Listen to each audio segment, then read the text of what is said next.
"Hello, darling, your crazy mother will not let us in. We are on the stairs with the suitcases." Those were the words I heard my daughter-in-law, Jessica, screaming over the phone while I was quietly drinking my chamomile tea in my living room. She'd been banging on my door for 2 hours like a desperate woman. My 4 grandchildren were crying in the hallway of the building, 2 full hours of making a scene, waking up all the neighbors, screaming that I was a crazy and cruel old woman. Do you know what hurt me the most? That my own son, Robert, ran from his job, abandoning everything just because his wife told him his mother had gone insane. He arrived sweating with his tie crooked, trying to jam his key into my lock. But of course his key did not work anymore because I had changed the locks exactly 3 weeks ago, and I had warned him. I had warned both of them. But let us start from the beginning because this story runs much deeper than it seems. My name is Margaret. I am 71 years old, and for the last 15 years I have been the most generous grandmother, the most understanding mother-in-law, and the most self-sacrificing mother you can imagine. I lived for that family. I gave my entire life for them. When Robert married Jessica, I was the first to welcome her with open arms. She was a young, pretty girl, with brown hair always perfectly styled and that red dress she used to wear to family gatherings. She seemed so sweet, so polite. How wrong I was. But naive me thought that finally I would have the daughter I never had. I lent them money for the down payment on their first house, $5,000 from my savings. Money I had saved penny by penny for years working as a secretary in that horrible office where they yelled at me every day. $5,000 that they never paid back. When I asked them, Robert would say, "Mom, you know how things are. Next month we will pay you," and next month never came. Then the grandchildren were born. One after another, 4 little angels who became the center of my universe. I was the one who took care of them when Jessica wanted to go out with her friends. I was the one who bought them clothes, toys, and school supplies. I spent my few dollars on them before spending on myself. My refrigerator was always full for when they came to visit, even if that meant I ate only bread and butter for days. Do you know how much I spent on birthday and Christmas gifts over these years? More than $8,000. $8,000 that came out of my meager pension while they lived in their beautiful house with 2 cars in the garage. But I was happy doing it. I thought that was how a united family was built. Jessica had a habit of calling me when she needed something. "Margaret, can you watch the kids this weekend? Margaret, can you lend us money for school registration? Margaret, can you make your famous cake for the party?" And I always said yes. Always. Because that is what mothers and grandmothers are for, right? But 3 months ago, everything changed. Jessica called me on a Tuesday night with that honeyed voice she used when she wanted something important. "Margaret, I have wonderful news. Robert got a work project in another city, and we are going to be away for exactly 3 months. Can you imagine? 3 full months. My heart rejoiced, thinking that finally my son would have an opportunity to grow professionally. "That is great, my daughter," I told them. But then came the blow. "Oh, Margaret, but we have a little problem. We cannot take the children because changing schools would be too much for them. And you know how little ones are with changes. So we thought, how about they stay with you for these 3 months? 4 children in my 1-bedroom apartment for 3 full months?" "Jessica," I said, "my apartment is very small and I am too old to care for 4 children all day. Besides, my health has not been so good lately." "Good." But she insisted. "Oh, Margaret, please, you are the only one we trust. And the kids love you so much." I ended up agreeing as always, but I gave them one condition. They had to wait until after my gallbladder surgery. Yes, because it turns out I had an important operation scheduled for a month later, something they knew perfectly well. I explained that I would need at least 6 weeks of recovery, that the doctor had told me no exertion and no stress. Jessica told me that was perfect, that she understood completely, that they would wait until I was fully recovered. Even Robert called me to confirm there was no rush, that my health came first. What liars they turned out to be. I had the surgery 5 weeks ago. 5 weeks of pain, of lying in bed, of barely being able to walk to the kitchen. My neighbor Eleanor was an angel. She brought me food and helped me with the basics. Because do you know who did not show up even once during my recovery? Exactly. Neither Robert nor Jessica nor my dear grandchildren. And now here we are. Jessica banging on my door like a mad woman, screaming that I am a cruel old lady, asking how could I not open up after they traveled so many hours, that the kids are tired and hungry, that they have heavy suitcases, and it is cruel to leave them on the stairs. But what hurts me the most is hearing Robert on the other side of the door, with that pleading voice I have known since he was a little boy. "Mom, please open the door. We just want to talk to you." The kids are scared, but do you know what? For the first time in my life, I am not going to open that door. For the first time in 71 years, Margaret is going to say no, and I am going to explain exactly why, even if it hurts my soul to do so. From my window, I see them down there on the building stairs. Jessica, with her perfectly combed hair, as always wearing that green dress that suits her so well, carrying a giant suitcase. The 4 children sitting on the steps. The youngest is barely 3 years old and is crying. Robert walks back and forth, running his hands through his hair, desperate because his key does not work. Do you want to know why I changed the locks? Because exactly 1 month ago, when I was still in bed recovering from my surgery, Robert and Jessica came to my apartment. I thought they were finally coming to visit me, to ask how I was, if I needed anything, how naive I was. They walked in as if they owned the place, Robert with his key, and went straight to inspect my apartment. Yes, just as you hear. They went around checking every corner, measuring spaces, moving my furniture.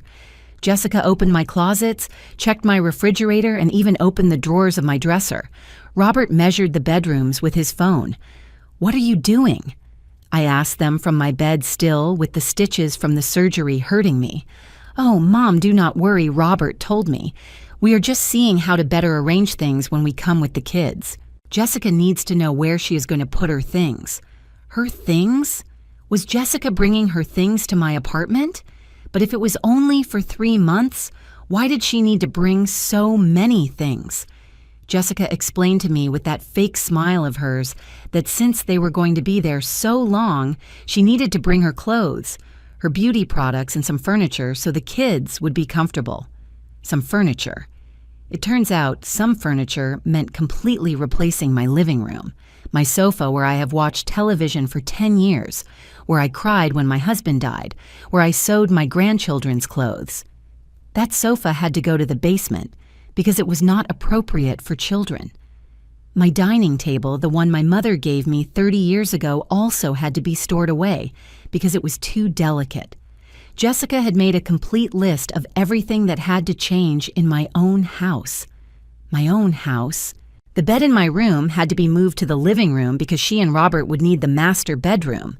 I would sleep on an inflatable mattress in the living room along with the 4 children. An inflatable mattress?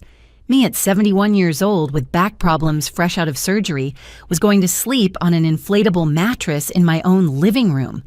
But Jessica had an explanation for everything.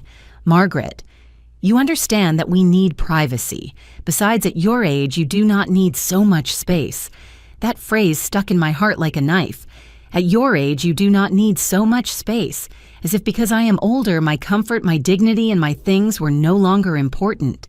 As if I were a nuisance in my own home. But the worst came later. Robert took some papers out of his pocket. "Mom, we need you to sign this. It is just a document that says we can make decisions about the apartment while we are here.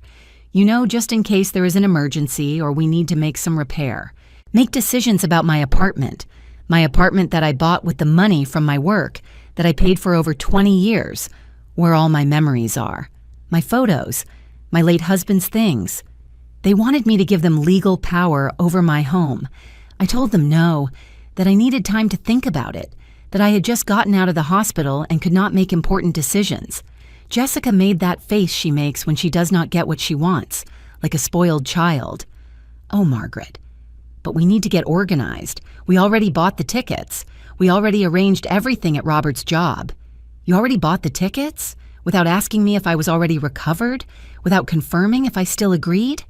That was when I realized that to them my opinion mattered nothing. I was just the convenient grandmother, the one who solves problems without asking questions. That night after they left, I cried like I had not cried since my husband's funeral. I cried for my naivety, for all the years I believed they valued me, for all the times I put their needs before mine.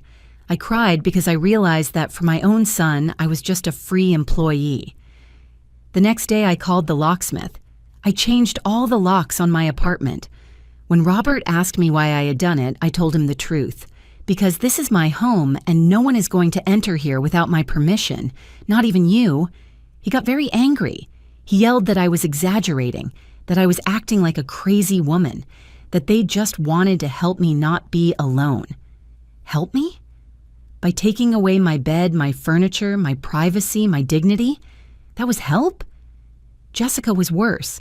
She called me crying, saying I was a cruel mother-in-law, asking how I could do that to my own grandchildren, that they had counted on me, that they had already made all the arrangements, that because of me, the kids were not going to be able to be with their dad during those 3 important months for his career. Lies. Everything was a lie. Because later I found out from my neighbor Eleanor, who has a sister working at the same company as Robert, that he did not have any special project, that he had simply decided to rent his house for 3 months to make extra money. They had found some tourists who were paying them very well to stay in their house during the high season. Do you realize? It was not a work project. It was a business. They wanted to make money renting out their house, and I was the perfect solution to avoid spending on a hotel or childcare. I was the free daycare, the unpaid domestic worker, the one who was going to sacrifice her comfort so they could do business. And when I told them no, when for the first time in my life I set boundaries, I became the villain of the story. The cruel grandmother, the crazy mother-in-law, the selfish old woman who does not want to help her family. But do you know what I discovered in these weeks?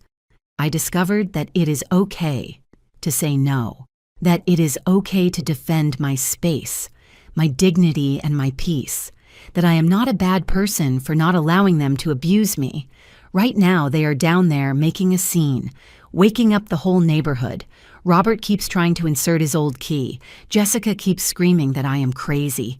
The children are crying and I feel my heart breaking. But I am not going to open that door, not this time. I hear Robert's footsteps running up the stairs to my floor. His leather shoes echo on every step like hammer blows to my heart. Knock, knock, knock. Now he knocks on my door, but different from how Jessica did. He knocks softly, desperately. "Mom, it is me, Robert. Please open the door. We need to talk." The kids are tired. They have traveled 8 hours by bus. "Look, I know you are upset, but we can resolve this as a family." As a family? Now we are family? When I needed you to visit me during my recovery, when I was alone and scared after the surgery. Where was that family? When you were selling my comfort as if it were cheap merchandise, were we family then? Mom, please. I know you changed the locks. I understand you are upset, but think of the children. Little Mason is barely 3 years old. He is crying and does not understand why Grandma will not let us in. Oh, that child, Mason is my weakness, and Robert knows it perfectly well. He is the youngest of my grandchildren with those huge eyes and that smile that melts my heart. When he was a baby, I took care of him every weekend so Jessica could rest. I bought his diapers, his milk, his clothes. I spent $150 a month just on things for him. I hear his crying from up here, and my soul breaks. But I cannot give in, not this time. Because if I open that door now, if I allow them to enter, I will be teaching them that they can trample on me whenever they want, that my feelings do not matter, that it is enough to bring the children so that I become their obedient slave. Robert keeps talking from the hallway. Mom Jessica is very upset. She says you yelled at her on the phone 3 weeks ago, that you hung up on her when she called to confirm the date, that you have been acting very strange since your operation. Strange? course I have been strange. I have been thinking, something I apparently never did before. I have been remembering, calculating, adding up all the dollars I spent on them. All the times they said yes and then paid me with contempt. That call Robert mentions was exactly 20 days ago. Jessica called me as if nothing had happened with that sweet and fake voice. "Margaret, dear, are you better already? That is good because we need to confirm about the kids. We arrive Friday night." "Friday? Which Friday?" I asked her. "This Friday." She answered me as if it were obvious.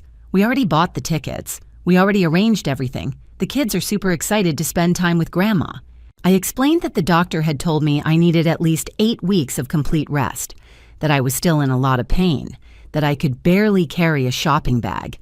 How was I going to take care of 4 energetic children? That I needed more time.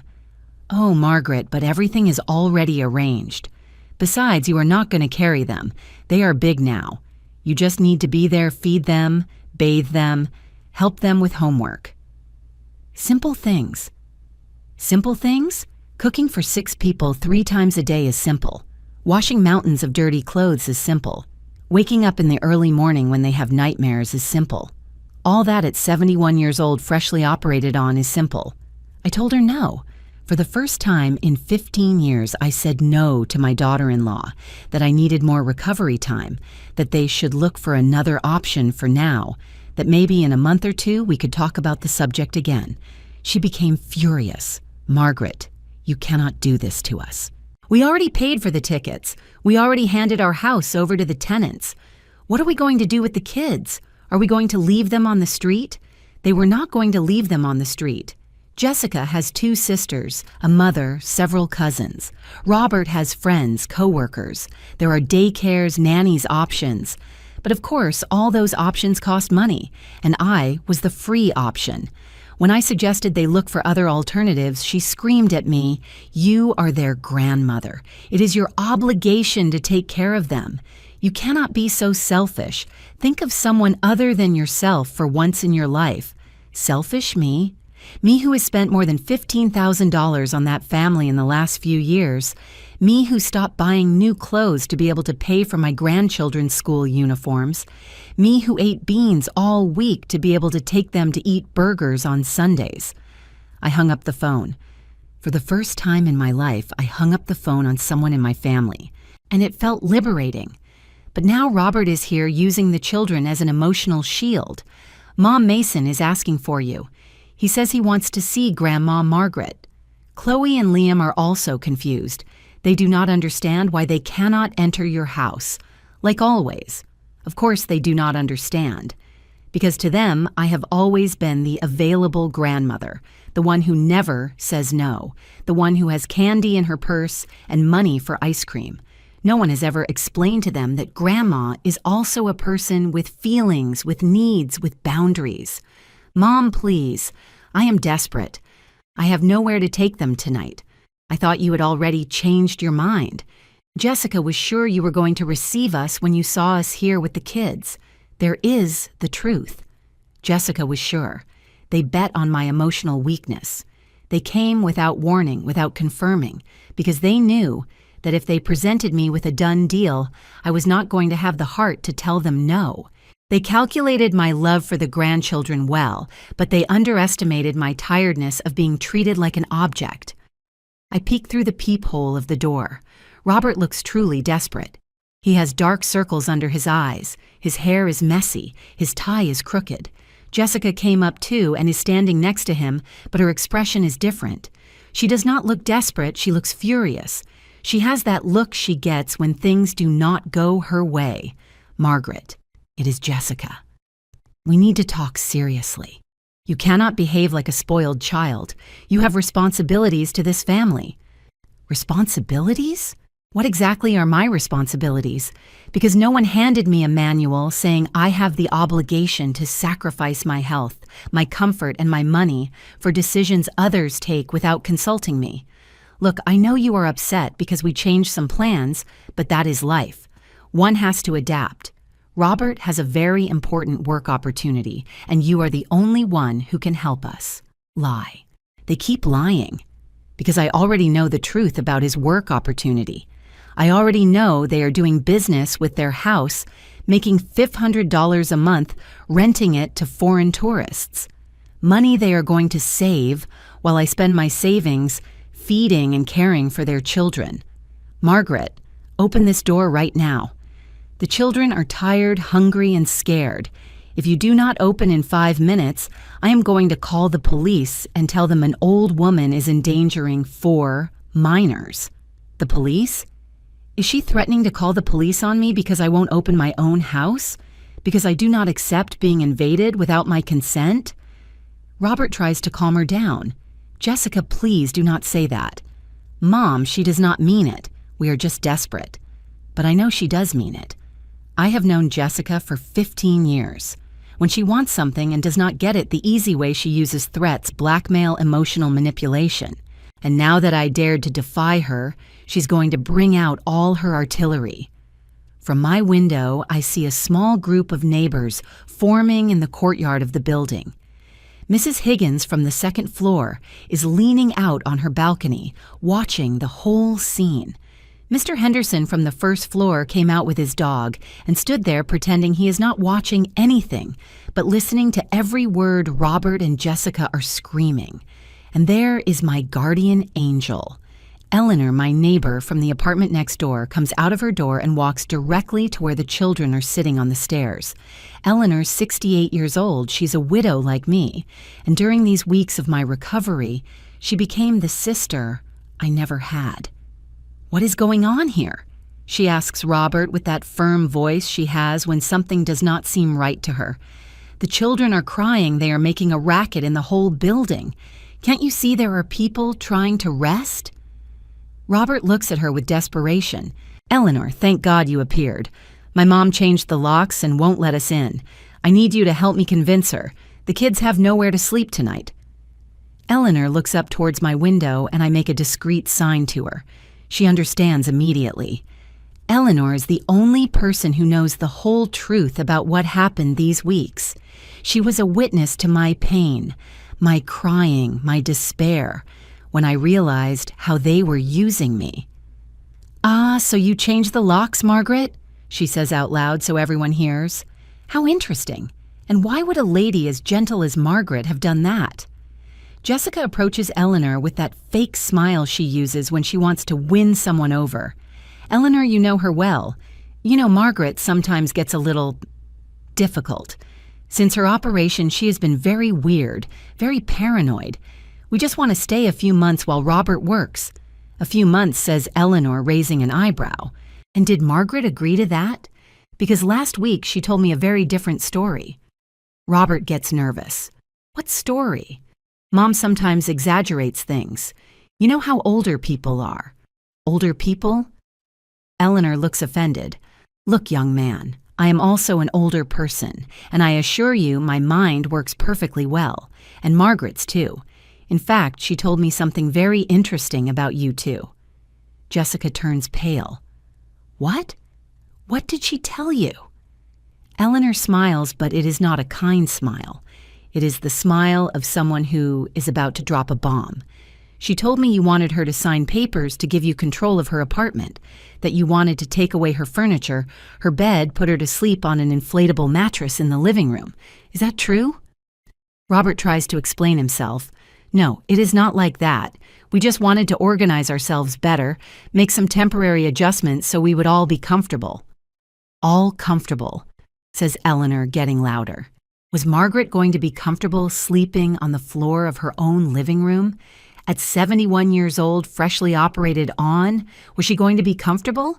The neighbors, who were pretending not to listen, now come closer. Mrs. Higgins comes down from her apartment. Mr. Henderson leaves his dog and joins the group. Now we are a public spectacle, exactly what Jessica wanted to avoid.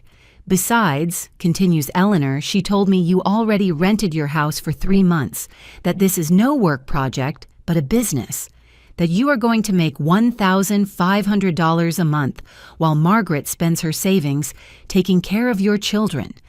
Is that true? Asks Mrs. Higgins with a scandalized face. Are you going to make money while poor Margaret sacrifices herself? Jessica is furious now. That is none of your business. These are family problems, and Eleanor shouldn't get involved in what doesn't concern her. I don't care, says Eleanor, raising her voice. Of course I care. Margaret is my friend, my neighbor. During her recovery, I saw her cry every night. I saw her worried, scared, feeling her own family had abandoned her. Do you know how many times they came to visit her after her operation? None. Robert looks ashamed. Eleanor, we were busy preparing for the trip, organizing everything. Lie, screams Eleanor. You were busy counting the money you were going to make. Margaret showed me the WhatsApp messages where Jessica told her she had to sign the authorization papers. They wanted to take control of her own house away from her. The neighbors are horrified. Mr. Henderson shakes his head with disgust. I also have children, he says, but it would never occur to me to abuse my mother like that. Jessica is desperate now. You don't understand anything. Margaret is the grandmother. She has obligations to her grandchildren. Obligations, says Mrs. Higgins. A grandmother's only obligation is to love her grandchildren, not to sacrifice her health and money for the whims of irresponsible parents. Margaret screams Jessica towards my window. Come down here right now. Stop behaving like a child. These are your grandchildren and they need a place to sleep, but now I am no longer alone. Now I have support. I have witnesses. I have people who understand my situation. I feel stronger, more secure. I open my window completely and lean out. Jessica, Robert. I told you very clearly 3 weeks ago that I could not receive you yet, that I needed more recovery time. You decided to come anyway without my permission, betting that I was not going to have the courage to tell you no. But they are your grandchildren, screams Jessica. You cannot leave them on the street. I am not leaving them on the street. You brought them here without warning. You made that irresponsible decision, and you have to find the solution. Robert looks at me with those little boy eyes he used when he wanted something impossible. Mom, please, I promise this time it will be different. We are not going to ask you for money. We are not going to bother you. We just need a place to stay. Like the time you promised to pay back the $5,000 in 6 months. I yell at him. Like the time you promised you only needed me to watch Mason for a few hours and disappeared for the whole weekend. The neighbors are increasingly indignant. Eleanor has her arms crossed and an expression of total fury. Margaret, you do not have to justify yourself to anyone.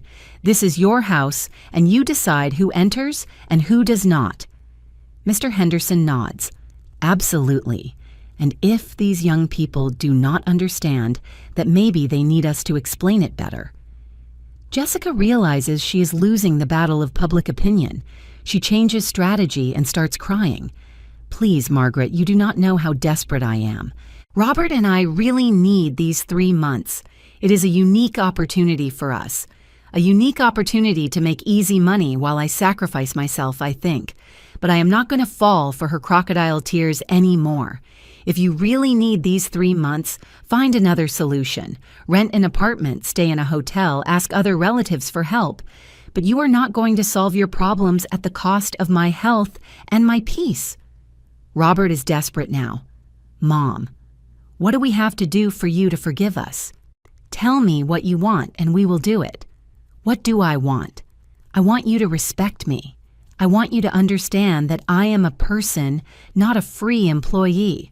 I want you to recognize that you have abused me for years, and I want you to look for other options to solve your problems without involving me. But above all, I want you to leave my building right now and leave me in peace. Jessica stops crying abruptly when she realizes her tears are not working. Her face changes completely, as if she had taken off a mask. Now I see the real Jessica, the one who was always there, but who I refuse to recognize. Okay, Margaret, she says with a cold voice that gives me chills. If that is how you want to play, let's play. Robert, call your cousin Anthony the lawyer. Anthony the lawyer? My heart speeds up. Anthony is the son of my late husband's sister, an ambitious boy who I always disliked. Since he was little, he had that calculating look as if he were evaluating how much money you could give him. "Why do you want to call Anthony?" asks Robert nervously. "To prove to your mother that she cannot abandon her grandchildren this way. We are going to prove she is mentally unstable, that she is not capable of making important decisions. An older person who leaves 4 small children on the street clearly needs psychiatric help." The neighbors look at each other with horror. Mr. Henderson steps forward. "Miss, that is a very serious and completely false accusation." Eleanor is furious. "Jessica, how dare you? Margaret is the most sane and sensible person I know. You are the one acting irrationally, showing up without warning, and demanding they open the door for you." Jessica ignores her completely. Robert dials Anthony's number. "We need to document all this. Your mother's irrational refusal to help her family, her paranoid behavior, changing the locks, her abandonment of the grandchildren." Abandonment? Am I abandoning my grandchildren? The person who has spent more than $15,000 on those kids over the last few years is abandoning them because she refuses to be abused. Robert is trembling. "Jessica, I don't think it is a good idea. Mom is not abandoning anyone, she is just upset." "Of course it is a good idea," yells Jessica. "Your mother is behaving like a crazy woman. Look at these children. She is traumatizing them." I look down and see my 4 grandchildren. Mason, the little one, is crying silently, hugging his suitcase. Chloe, 6 years old, has that confused look children get when they do not understand why adults are yelling. Liam, 8 years old, is trying to comfort his younger brother. And Sophia, the oldest at 10, looks directly at me with an expression that breaks my heart. These children are not to blame for anything. They did not decide to come here without warning. They did not know their parents were using my illness as an excuse to make easy money. They only know that Grandma, who had always received them with open arms, now has the door closed. But I cannot give in. If I give in now, if I open that door out of pity for the children, I will be teaching them that emotional blackmail works.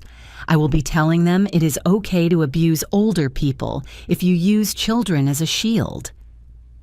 Eleanor comes up the stairs to my floor and knocks gently on my door.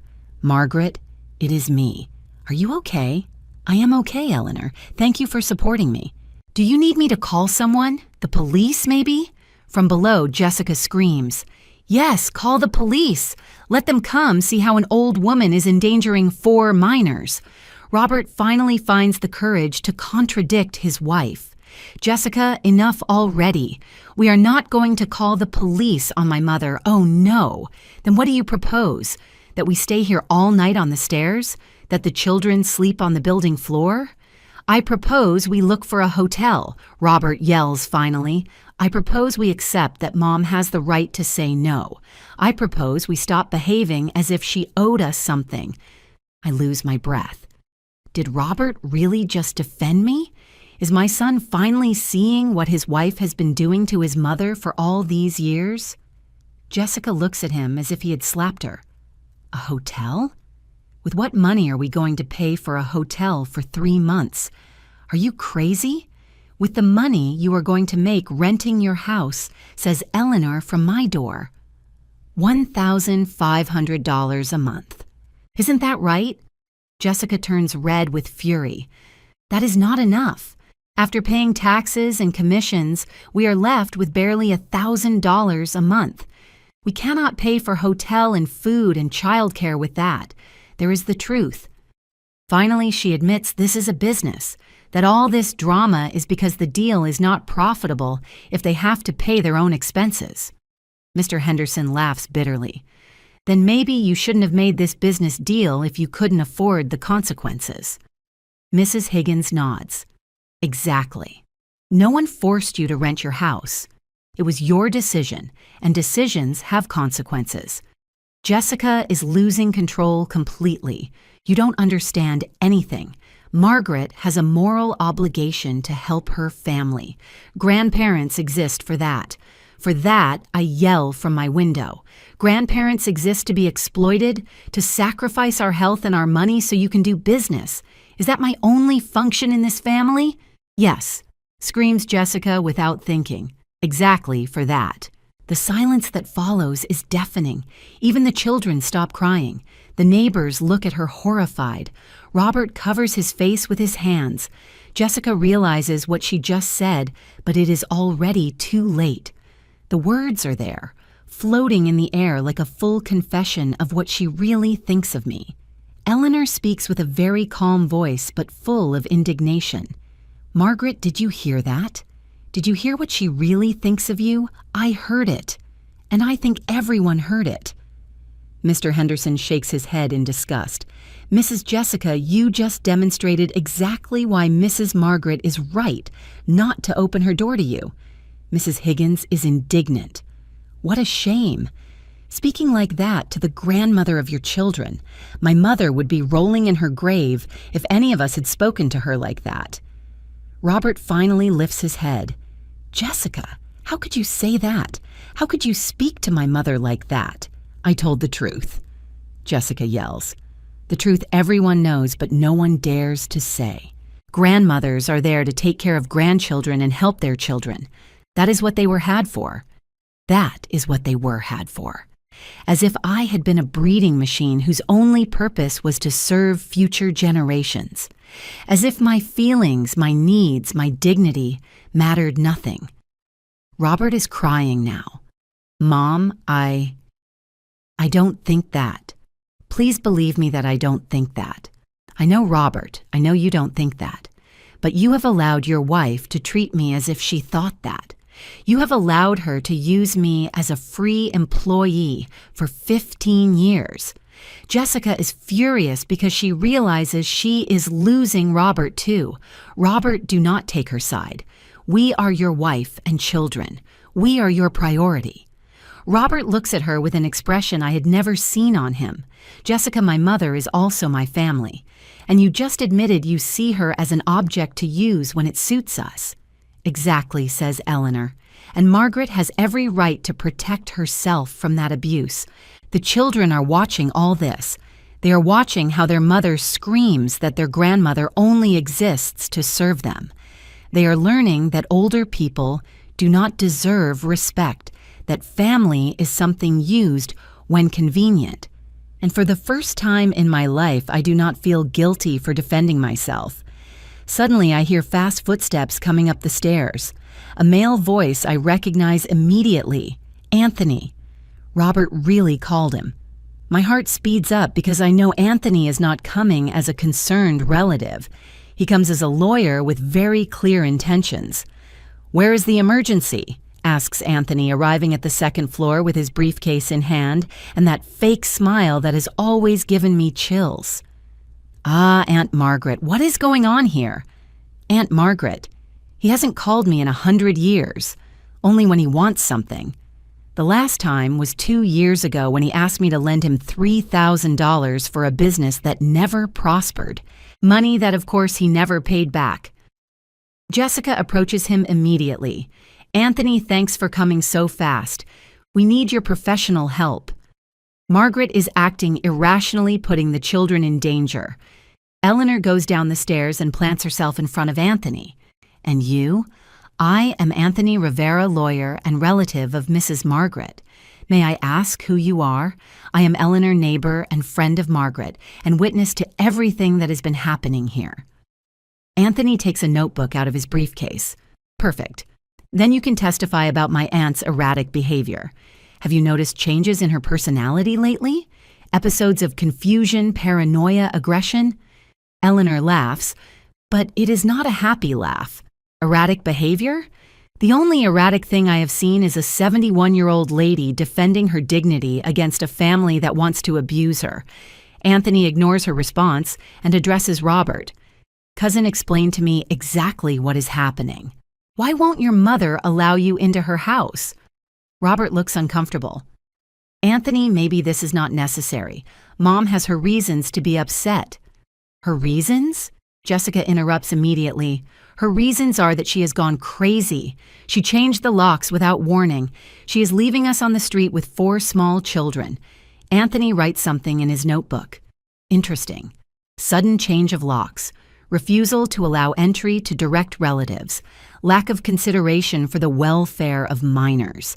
That is a lie, screams Eleanor. Margaret changed the locks because they wanted to take away her bed. Her furniture put her to sleep on the floor of her own house. Anthony looks at her as if she were crazy. Madam, please do not interfere with my professional evaluation. Professional evaluation? Mr. Henderson approaches. Young man, you are not a doctor or a psychiatrist. You are a lawyer. With what authority are you evaluating someone's mental health? Anthony stiffens. I have experience in cases of older adults with cognitive deterioration, and what I am seeing here are clear signs that my aunt needs professional help. From my window, I scream, Anthony, what signs? The sign that I refuse to be abused? The sign that I defend my house from invaders? Aunt Margaret, come down so we can talk in a civilized manner. Your behavior is scaring the children. I am not coming down. And the ones scaring the children are you with your screaming and threats. Anthony sighs theatrically. Aunt, your refusal to cooperate only confirms my suspicions. A rational person would want to resolve this situation for the sake of the grandchildren. A rational person? A rational person would allow herself to be turned into a free servant in her own home, have her bed, her privacy, her dignity stolen? Eleanor is furious. Mr. Lawyer, before you continue defaming my friend, you should know all the facts. Did you know these two rented their house to make money? That they came here without permission after Margaret clearly told them she could not receive them? Anthony seems surprised for a moment but recovers quickly. That is irrelevant. What is relevant is that there are 4 minors in a situation of helplessness because their grandmother irrationally refuses to provide them shelter. They are not helpless.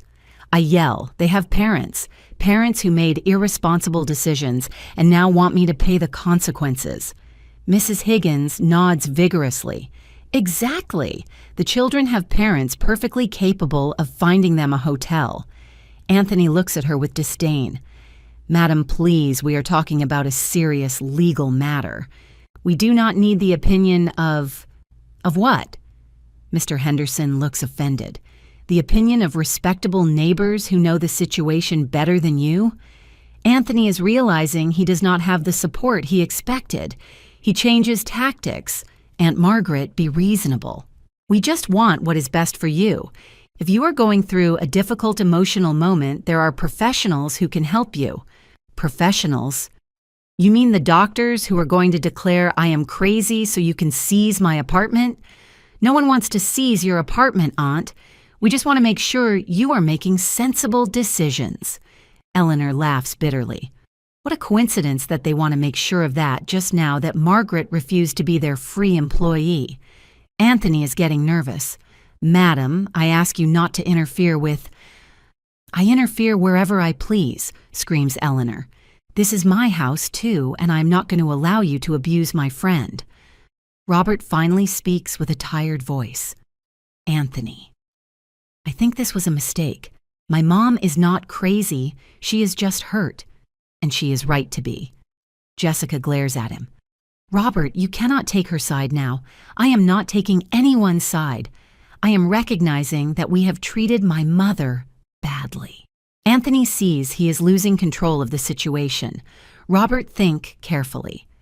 If your mother is really mentally okay, why would she be leaving her own grandchildren on the street? Because they are not her responsibilities, says a new voice. We all turn around and see an elegant woman about 40 years old coming up the stairs. It is Sarah Jessica's younger sister. Sarah? Jessica looks surprised and alarmed. What are you doing here? I came because Robert called me desperate asking for help, and when I arrived downstairs and heard the screaming, I decided to come up to see what exactly was happening. Sarah looks around, evaluating the scene. Her sister screaming, the children crying, the neighbors, indignant Anthony with his notebook as if he were going to arrest someone. Jessica, what the hell are you doing? She asks with a cold voice. I am defending my family. Margaret refuses to take care of her grandchildren. Sarah approaches the children and hugs them. Poor things, how long have you been here on these stairs? 2 hours, says Sophia the oldest with a trembling voice. 2 hours? Sarah looks at her sister with horror. You have kept these children on the stairs for 2 hours, screaming. It is Margaret's fault. She won't let us in. Sarah looks towards my window. Mrs. Margaret, excuse my sister's behavior. May I ask why you cannot receive them? Finally, someone asks instead of assuming. Sarah, I came from a surgery 5 weeks ago. I need rest. I told them I could not receive them yet, but they came without warning. Sarah nods understandingly. And is it true they rented their house? Yes, it is true. For $1,500 a month. Sarah turns to Jessica with an expression of total fury. You rented the house and wanted to leave the kids with a lady freshly operated on? Seriously. Jessica looks trapped now that her own sister is here. Sarah, you don't understand the full situation. Margaret has always taken care of the kids. It is like her second nature. Her second nature, Sarah is increasingly indignant. Since when is caring for 4 kids the second nature of a 71-year-old lady freshly operated on? Anthony tries to intervene. Excuse me, miss, but this is a legal matter now. I am evaluating my aunt's mental capacity. Sarah looks at him as if he were an insect. You are whose lawyer, exactly? Jessica's? Robert's? Or are you here as a concerned relative? I am here because I worry about the welfare of my aunt and these children. Your aunt is perfectly fine. The only ones creating a problem are you showing up without warning and demanding entry to someone else's house. It is not someone else's house, says Jessica, desperate. It is their grandmother's house. Their grandmother's house corrects Sarah, not your house. She has every right to decide who enters and when. Eleanor smiles for the first time all night. Finally, someone with common sense. Sarah kneels in front of the children. Babies, did you know Grandma Margaret had just gotten out of the hospital? Sophia, the oldest, nods. Yes, Mom told us Grandma was sick, but that she was better now. And did she explain why you were going to stay with her for so long? No, says Liam, the 8-year-old. She just told us we were going to spend time with Grandma while Dad worked. Sarah looks at Jessica with fire in her eyes. You lied to them? You made them believe this was a vacation? I didn't lie to them. I just told them what was necessary so they wouldn't worry. What was necessary? Sarah is furious. What was necessary was not telling them they were going to live in their grandmother's house for 3 months while you made money. Anthony tries to regain control. Miss, please do not complicate the situation further. The important thing now is to resolve where these children are going to sleep. That is easy, says Sarah, standing up. At my house. At your house. Jessica looks alarmed. Sarah, you have your own life, your job. Exactly, I have my own life and my own job. But unlike you, I am not going to leave 4 children on the stairs of a building. Sarah takes out her phone. I am going to call a large taxi. Kids, pick up your things. You are coming with me tonight. No. Jessica intervenes. You cannot take my children. Oh no. Do you prefer they sleep on the street? Robert finally reacts. Jessica accepts Sarah's help. The children need a safe place to sleep, but Jessica is losing total control. This was not the plan. The plan was for Margaret to take care of them. That is what grandmothers are for. Sarah looks at her with disgust. The plan was to exploit an older lady freshly operated on so you could make easy money. Eleanor applauds. Bravo! Finally, someone says it like it is. Anthony realizes his strategy is not working. Aunt Margaret, come down, please. We can reach a civilized agreement. There is nothing to agree on. Anthony. And stop calling me aunt as if we were close family. You only look for me when you need something. The neighbors laugh. Mr. Henderson nods. Mrs. Margaret, stand firm. Do not let yourself be manipulated. Mrs. Higgins shouts from her balcony. Margaret, the whole block is on your side. Do not give in. Sarah is organizing the children. Come on, little ones. Pick up your suitcases. At Aunt Sarah's house, there are comfortable beds, and tomorrow we will have pancakes for breakfast.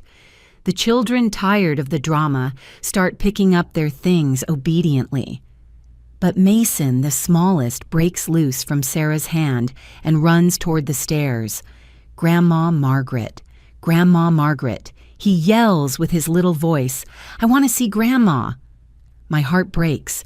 That little boy understands nothing of what is happening. He only knows that his grandmother, who always receives him with candy and hugs, now won't open the door for him. "Mason." "Love." I yell to him from the window.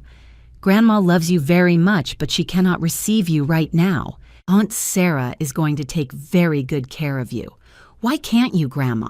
Are you mad at us?" Tears escape me. "I am not mad at you, my love. I could never be mad at you.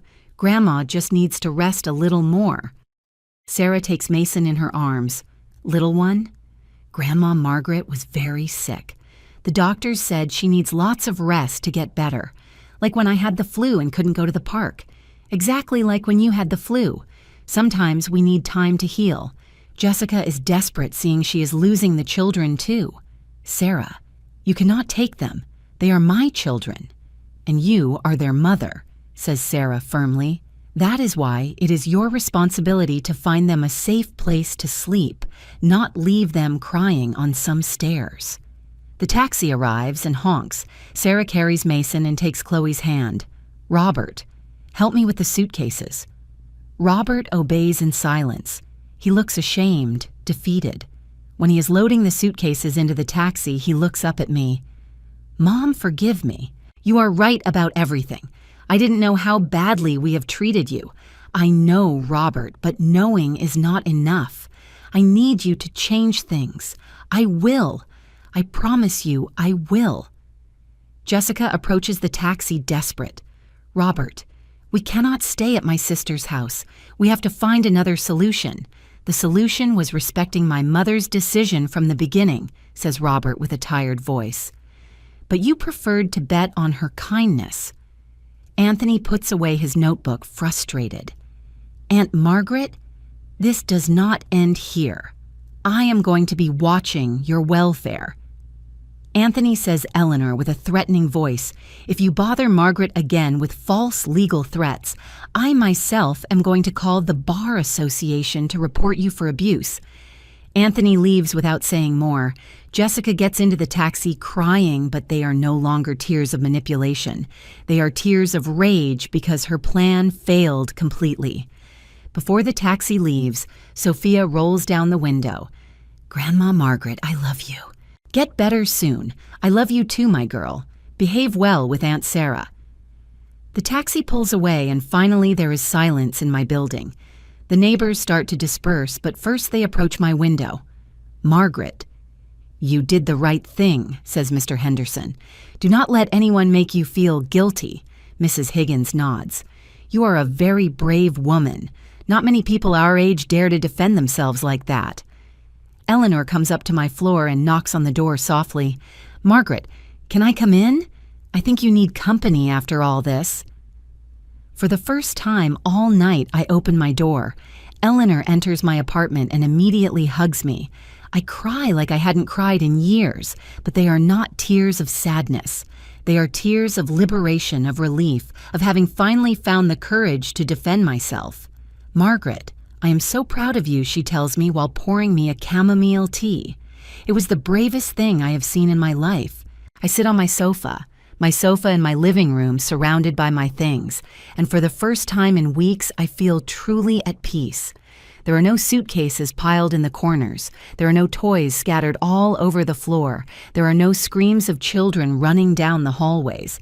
Just my home, quiet and tidy as it should be. "Do you think I did right?" I ask Eleanor. "Am I not a horrible grandmother for denying them entry? A horrible grandmother." Eleanor almost spits out her tea, laughing. "Margaret, you are the most generous grandmother I know. The problem is they confused your generosity with weakness. You are right.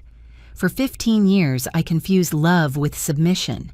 I thought loving my family meant saying yes to everything, sacrificing myself without limits, putting their needs always before mine. But that was not love. It was self-destruction." My phone rings. It is a message from Sarah. Mrs. Margaret, the children are fine. They ate dinner, bathed, and are already sleeping. Tomorrow we will talk calmly about all this. Thank you for teaching us that one can defend oneself with dignity.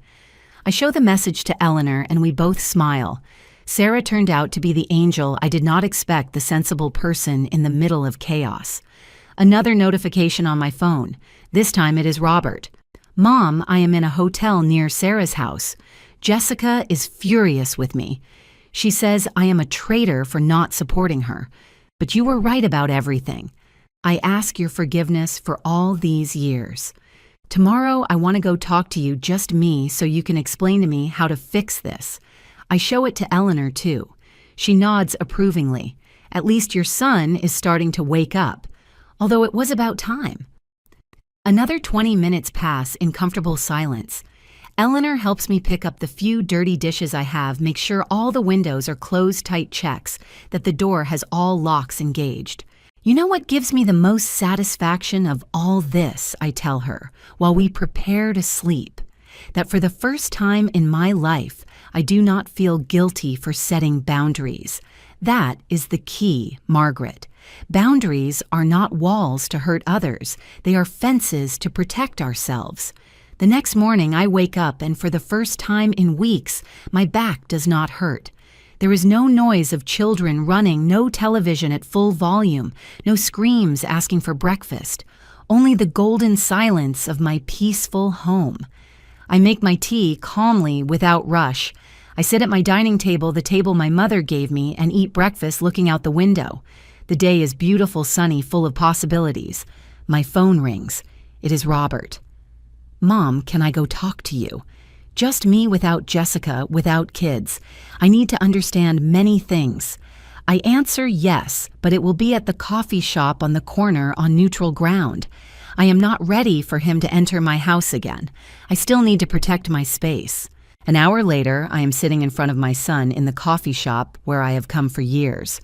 Robert looks different, smaller, as if he had lost that arrogance he always had when he came with Jessica. Mom, he started with a broken voice, I don't know where to start asking for your forgiveness. Start by recognizing exactly what you did wrong, I tell him, because if you don't understand the mistakes, you are going to repeat them. Robert nods and takes a notebook out of his pocket. Last night I couldn't sleep, so I made a list of everything I remembered. I want you to correct me if I forget something. He proceeds to read a list that surprises me with its honesty. The $5,000 we never paid back. The expensive gifts we expected on every birthday and Christmas. The times we disappeared for full days, leaving you with the children without warning. The comments about your age, about what you should do as a grandmother. But the worst, he continues with tears in his eyes, was that we treated you like an employee instead of like my mother. As if your only value was what you could do for us. Exactly, I tell him, that was the worst. Not the money, not the tiredness, but feeling that for my own family, I was not a complete person, just a function. Robert cries openly now, Mom, how can I fix this? What do I have to do to regain your trust? First, I explain you have to recognize that you cannot stay married to someone who sees me as an object. Jessica is not going to change. Robert. She demonstrated it clearly last night. Robert stays silent for a long time. I know he says finally, I have known it for years but didn't want to admit it. Jessica has always been manipulative, but I thought it was only with me. It is not just with you, it is her way of seeing the world. She genuinely believes we older people exist to serve her. Second, you need to set clear boundaries with her about how she is going to treat me. If she cannot respect me as a person, then she cannot be part of my life. And the children? He asks with a broken voice. Are you not going to see your grandchildren anymore? Robert. I love those children more than my own life, but I cannot keep being their slave grandmother. If you want me to have a relationship with them, it has to be on terms of mutual respect. What does that mean exactly? It means visits are scheduled in advance, that no one shows up without warning, demanding I take care of them. It means if you need a babysitter, you ask me with respect if I can and accept my answer whether it is yes or no. It means I am not your free childcare employee. Robert nods. I understand. Anything else? Yes, I want you to pay me the $5,000 you owe me. Not necessarily all at once, but I want a real payment plan. And I want you to recognize publicly in front of the children that you ask me for forgiveness for having treated me badly. Robert looks surprised. In front of the children, especially in front of the children. They need to see that older people deserve respect, that grandmothers are not objects to use. If they do not learn that now they are going to repeat the same pattern with their own parents when they are adults. Robert takes notes on everything I tell him. His attitude is completely different from usual. For the first time, he is really listening to me, not just waiting his turn to speak. Mom, can I ask you something? Of course. When did you start realizing we were treating you badly? Was it something gradual or was there a specific moment? It was gradual at first. I explain. Little things that bothered me, but that I justified. But the specific moment was when Jessica told me that at my age I no longer needed so much space. There, I understood that for her I was not a complete person, just a nuisance that had to be tolerated. Robert covers his face with his hands. My God, Mom, did she really say that? She said that and much more. She made me feel like a burden, as if my comfort didn't matter because I am old. You are not a burden, Mom. You are my mother, and you deserve all my respect and love. Thank you for saying that, Robert, but words are not enough. I need to see actions. You are going to see them, he promises with determination. I don't know how I am going to handle the situation with Jessica, but you are going to see them. We stay in silence for a few minutes drinking our coffee. For the first time in years, I feel I am really talking to my son, not to Jessica's husband, who had to choose between pleasing her or respecting me. Robert. I finally tell him, I want you to know that I love you. I will always love you, but love does not mean allowing them to disrespect me. I understand Mom and I love you too. That is why I am going to do whatever is necessary to fix this. 3 months have passed since that dramatic night on the stairs of my building. 3 months that have completely changed my life and the relationship with my family. I'm sitting on my sofa in my apartment writing in the journal I started after everything that happened. Eleanor suggested I write to process my emotions, and she was right. The first month was the hardest. Jessica tried everything to make me give in. She called me crying, sent me photos of the children with sad faces. She even showed up at my building 2 more times. But I was no longer alone. The neighbors had become my guardians. Mr. Henderson and Mrs. Higgins took turns ensuring no one bothered me. The second time Jessica came, Mr. Henderson confronted her directly in the lobby. He told her that if she continued harassing an older lady freshly operated on, he himself would call the police. Jessica left furious, screaming that we were all meddlesome old people. But she hasn't returned. Robert, on the other hand, has been coming to visit me every Saturday during these 3 months. At first, our conversations were tense, full of awkward silences and tears. But little by little, we have been rebuilding our relationship on new, healthier foundations. He has been paying me the $5,000 he owed me, $200 every month religiously. That makes $600 already. It is not much money, but for me, it represents something more important respect. It is the first time in 15 years they fulfill a financial promise with me. But most important of all is that Robert made the decision I knew he had to make, but didn't dare ask him directly. He separated from Jessica. It was not easy for him. He told me they had terrible fights for weeks. Jessica accused him of choosing his manipulative mother over his own wife. She told him I had brainwashed him that he was a bad father for not defending his children. But Robert had finally opened his eyes. The straw that broke the camel's back was when Jessica tried to use Anthony to prove I was mentally incapacitated.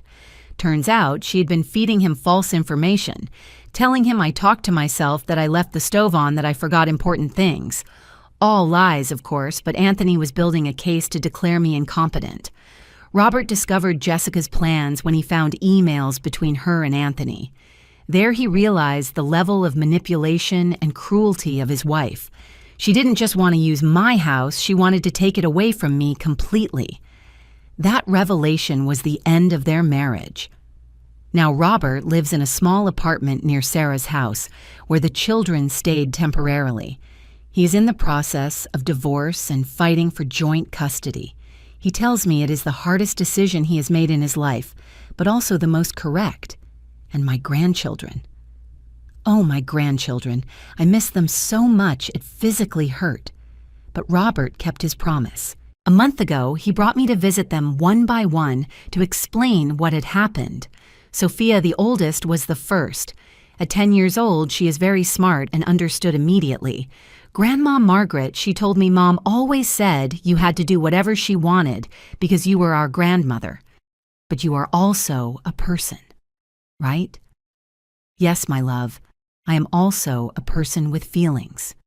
She asked for my forgiveness on behalf of all her siblings. She said she didn't know it was wrong to come without warning, that she didn't know she had hurt my feelings. We cried together and then baked cookies, like in the old days, but now with a new understanding between us. Liam, the 8-year-old, was more direct. Why did Mom yell at you, Grandma? Why did she say you were mean? I explained to him, with words appropriate for his age, that sometimes adults behave badly when they do not get what they want, that yelling is not okay, no matter how upset we are. Chloe, 6 years old, asked me if I didn't love them anymore. I assured her I love them just as always, but that now we have new rules for visiting each other, rules that protect us all. And Mason, my little 3-year-old, simply climbed onto my lap and said, Grandma, are you not sick anymore? Can we play now? Yes, my love, we can play now. Now I see them every 2 weeks on Saturday afternoons. Robert brings them after lunch, and they stay until 6. They are scheduled respectful visits full of love but also clear boundaries. The children have learned that Grandma Margaret loves them but also has rules that must be respected. I no longer bring expensive gifts nor spend money I don't have on them. Instead, we do activities together, cook play cards, watch movies. I have taught them that love is not measured in dollars spent, but in quality time shared. Jessica tried to sabotage these visits at first. She told the children I was mean, that I didn't love them, that their dad had abandoned her because of the crazy grandmother. But the children don't believe her anymore. They have seen the difference between the calm and loving visits with me and the constant dramas of their mother. Last week, I received an unexpected call. It was Sarah, Jessica's sister. Mrs. Margaret, she told me I wanted to thank you for what you did that night. Thank me? Why? Because you taught us all that it is okay to say no, that it is okay to defend oneself, that love does not mean allowing oneself to be abused. She told me that after seeing how I defended myself, she also set boundaries with Jessica. She told her she could help her with the children temporarily, but wasn't going to allow her to treat her like a free employee. That if she wanted help, it had to be with respect and gratitude. She also told me that other relatives had started defending themselves from Jessica. Apparently, I wasn't the only one she manipulated and exploited. It was a pattern that had been coming for years, but no one had dared to confront her until they saw me do it. Robert confirmed this information. He told me Jessica's family was in shock because for the first time, someone hadn't given in to her manipulations, that I had been like an example that it was possible to defend oneself. It wasn't my intention to become an example for anyone. I just wanted to protect my dignity and my health. But apparently, when an older person defends herself firmly, she inspires others to do the same. Anthony, by the way, faced consequences for his false legal threats. Eleanor kept her promise and reported him to the Bar Association.